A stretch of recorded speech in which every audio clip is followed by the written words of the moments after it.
Hey guys, I'm here to do a book haul. This is actually a Goodwill book haul. I have a humongous haul coming from Book Closeouts, which I told you guys last week.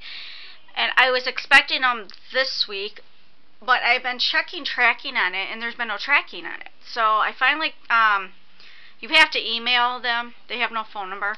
So I emailed them to find out, okay, when am I supposed to be expecting these books, because I paid more so I would get them sooner, and every time I do that I usually get them about 8 days, 7 to 9 days, say. And they emailed me back today and said that the books were just sent today, and that the latest I'll get them is going to be March 30th. I was like, excuse me? I paid like almost about $18 shipping just so I could get them, like I said, in the 7 to 9 days, you know, add on maybe a few. So I emailed them back and I was like, wait a minute. I think you guys made a mistake, because if it's going to take 4 weeks to get my books, then you need to reimburse me some money, because I paid extra to get them sooner. So yeah, anyways, because of that, I started having withdrawals just thinking about it, and I went to Goodwill. I haven't been there in like months, and I ended up getting, is it 12 books I got or something like that for $11. All the kids' books are 50 cents, regardless if they're hardback or not. I found some really good ones, and of course a bunch of them are for Mia, but some of them, 5 of them are for me, so for 50 cents each. So I'm going to start with those, and then I'll go into the adult books I got. The first one I got, I tried reading a book by this author, and everybody raved about it, but I could not get into it. Marcus Zuzak, The Book Thief, right? I just couldn't get into it. I just couldn't. So they had this book by him, Getting the Girl. So I picked this one up, and it's a push novel, and I love push novels also on top of Speak, and I'm sure there's other ones. But yeah, so I picked up this one, and it says, 2 brothers, 1 girl. Cameron's always lived in the shadow of his older brother, Reuben. Rube's a talker, a natural, an instant favorite with all the girls he meets. Cameron, on the other hand, is quiet, sweet, confused. Cameron doesn't mind this, not until Reuben starts dating Octavia. She's not like all the other girls Reuben's been with. She's got spark, and Cameron is flat out in love with her. But a girl like Octavia would never go for a guy like Cameron. Or would she? So, yeah. It's got big words. Oh, there's a page flipped over. It's got big words. And it's a short book. All the push books are short. It is 200 and like almost 250 pages. So, yeah. So I figure I'll try this. This seems more like the type of book I would like.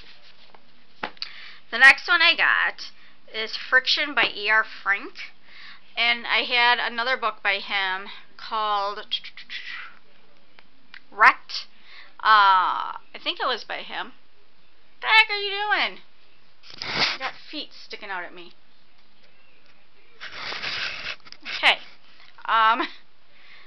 So anyway, so I got this one. This one is, it says, True or False? Simon is one of the coolest teachers at Forest Alternative. True. Simon and Alex are friends. True.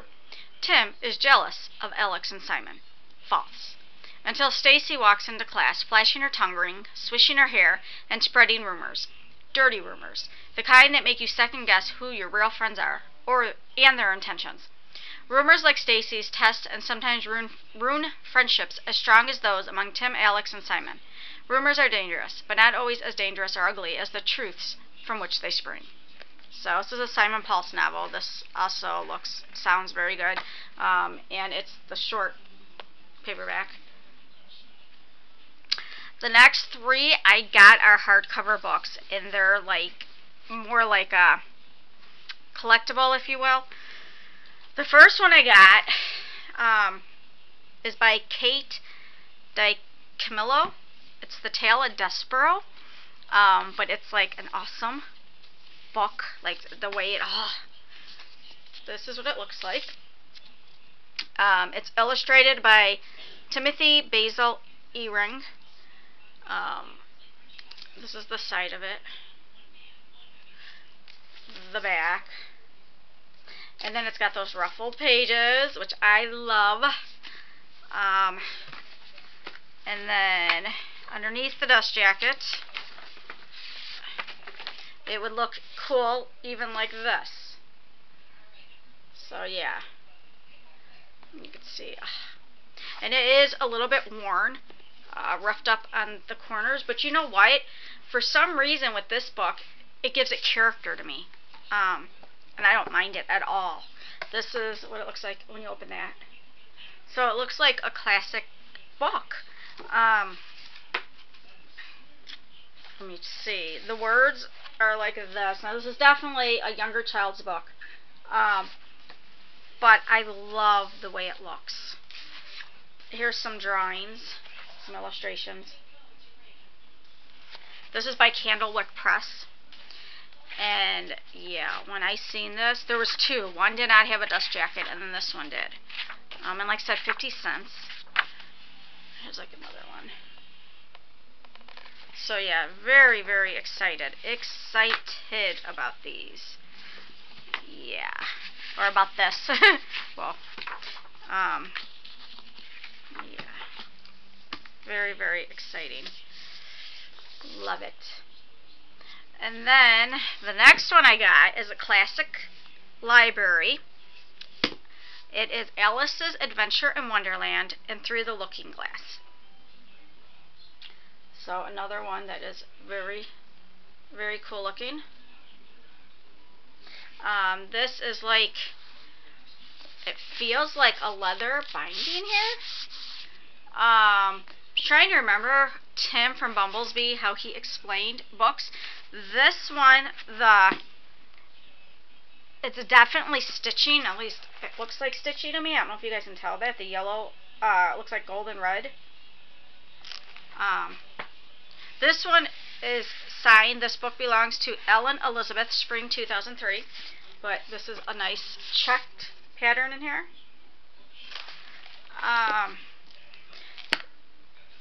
I'm not sure. Let me see who the publisher is on this. Sebastian Kelly. Yeah. Printed and bound in the EC. Annis Publishing Limited, 1999.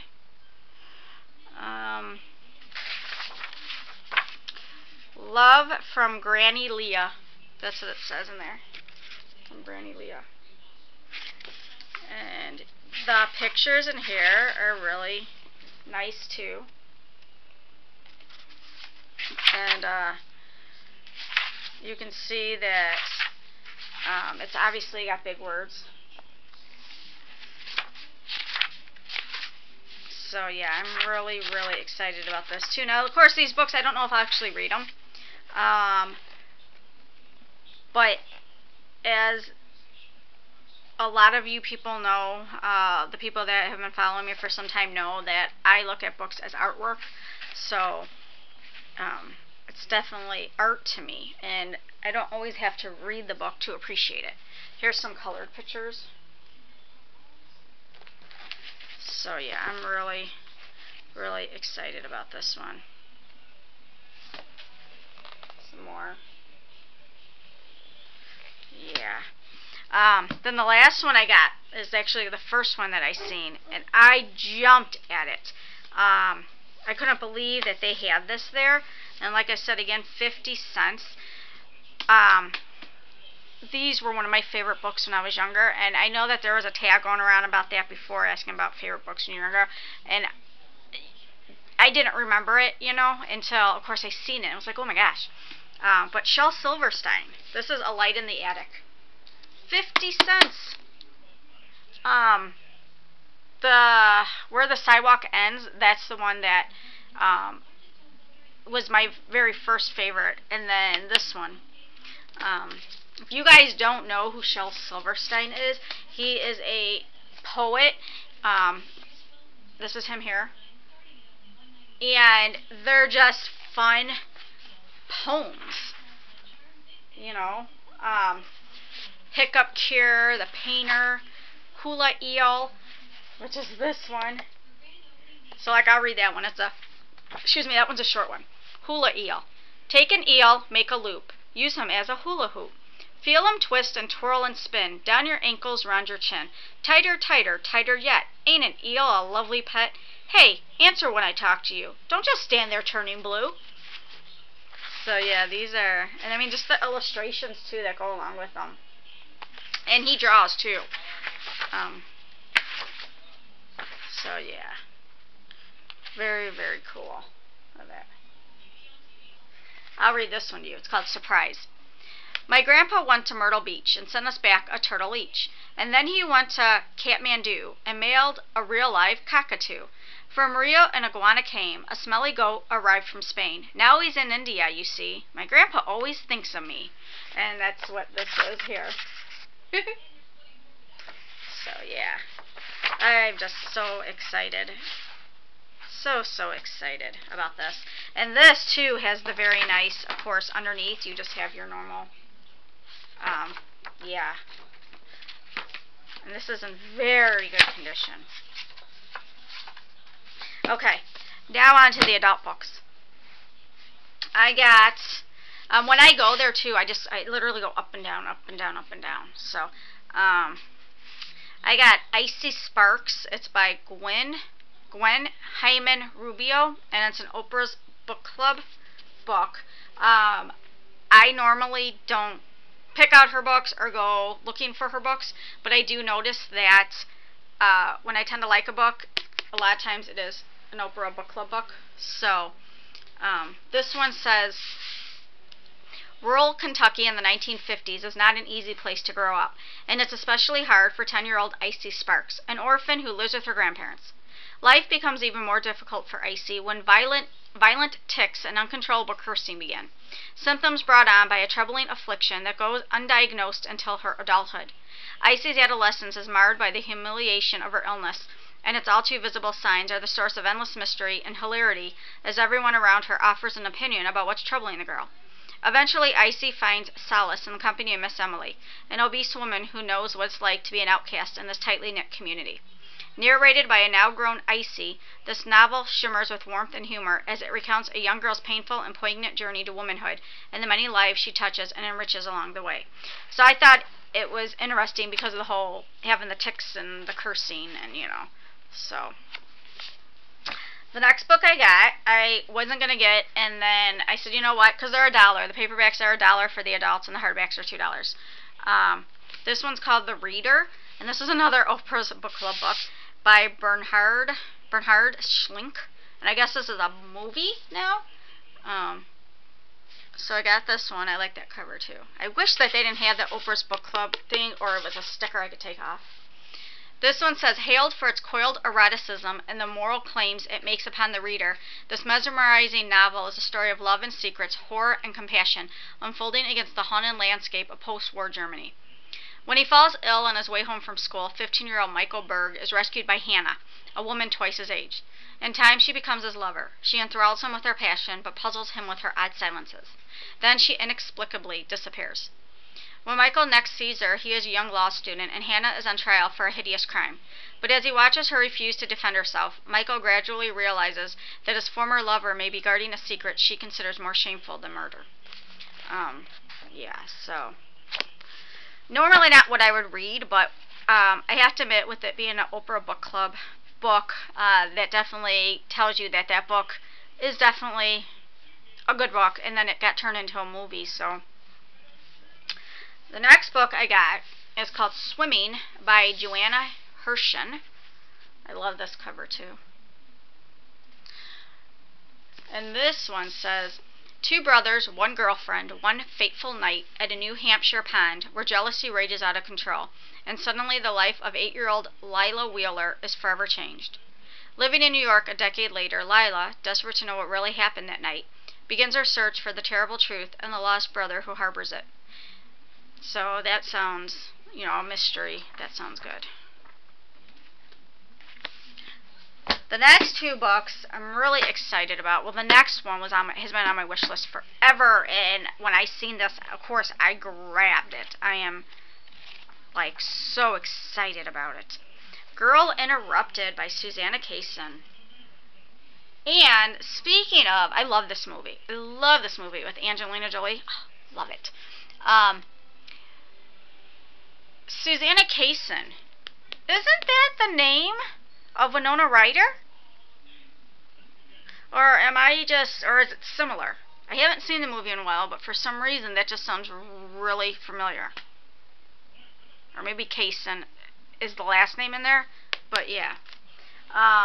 For anybody who has not seen this movie, oh my gosh, you have to see this movie. It's so good. It takes place in a mental institution back in 1967, and it's just Angelina Jolie is like one of the main characters along with Winona Ryder, and it's just them just getting into mischief and stuff, and it's a good movie. The book says, in 1967, after a session with a psychiatrist she'd never seen before, 18-year-old Susanna Kaysen, yeah, see, Susanna Kaysen, was put in a taxi and sent to McLean Hospital. She spent most of the next 2 years on the ward for teenage girls in a psychotic hospital, as renowned for its famous clientele, Sylvia Plath, Robert Lowell, James Taylor, and Ray Charles. Is this based off a true story? Oh my gosh, duh. I got issues. Okay. As for its progressive methods of treating those who could afford its sanctuary. Kaysen's memoir, wow. I'm like, oh, duh, the author has the same name as the girl in the movie. Encompasses horror and razor-edge perception while providing vivid portraits of her fellow patients and their keepers. It is a brilliant evocation of a parallel universe set within the kaleidoscopically shifting landscapes of the late 60s.